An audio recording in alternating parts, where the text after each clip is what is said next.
ওই সাইডে দাঁড়াও, ওই সাইডে দাঁড়াও। হ্যাঁ, আমি ওর ভিতরে একটা নিয়ে হ্যাঁ হ্যাঁ হ্যাঁ, ওর ভিতরে একটা রেখে নিয়ে আসছি।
সালের পর থেকে যখন থেকে আমরা আবার আমাদের কলেজ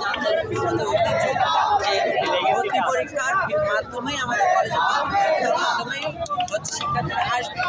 এখানে আমরা প্রিন্সিপাল, সচিবালয়, শিক্ষা পরিদপ্তরের অধীনে অনেক চিঠি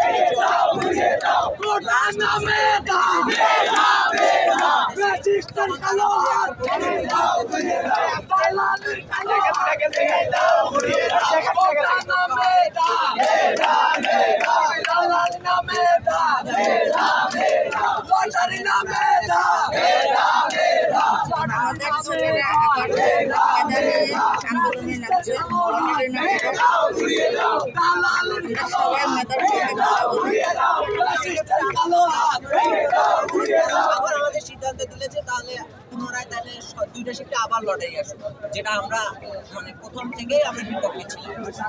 এখান থেকে এখন আমরা যখন আবার বললাম যে ভর্তি পরীক্ষা আপনারা ঘুরে ফিরে আমাদের লটারি চাপিয়ে দিচ্ছেন, তখন থেকে তিনি বললেন এখন লটারি হবে না।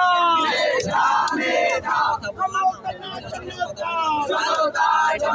মানতে পারবো না।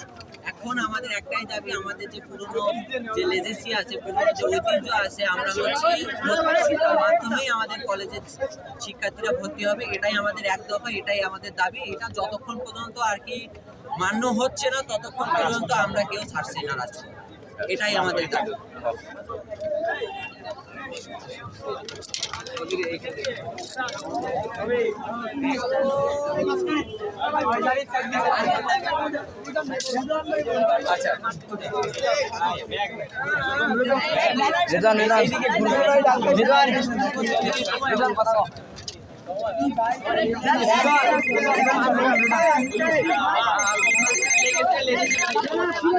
ভাইয়া একটু আন্দোলনের মধ্যে আছি তো।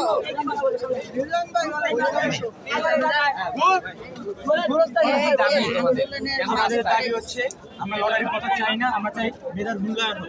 ঢাকা ইউনিভার্সিটি ছিল মডেল কলেজ, একটি বিশেষায়িত প্রতিষ্ঠান। এখানে আমরা তৃতীয় বিশ্বের একটি দেশ, ঠিক আছে? এখানে বেশি সুযোগ সুবিধা নেই। বাংলাদেশে অনেক দেশে অনেক সুযোগ সুবিধা নেই, এখানে অনেক বেশি সুযোগ সুবিধা আছে, অনেক ফ্যাসিলিটিস আছে।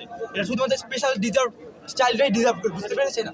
এখানে মনে করেন একটা ছেলে সারা জীবন পড়াশোনা করলো, অনেক মেধাবী, এবং একটা ছেলে কিছুই পারে না, কিছুই করতেছে না, এখন লটারি হইলো, এখন দ্বিতীয় ছেলে চান্স পাইলো, এখন প্রথম ছেলেটা কি হবে? বুঝতে পেরেছেন? এখন বোর্ডে ভর্তি পরীক্ষা নেয় কেন? যাতে মেধাবী ছাত্ররা মানে যে ফ্যাসিলিটিস আছে তার সুযোগের সদ্ব্যবহার করতে পারে।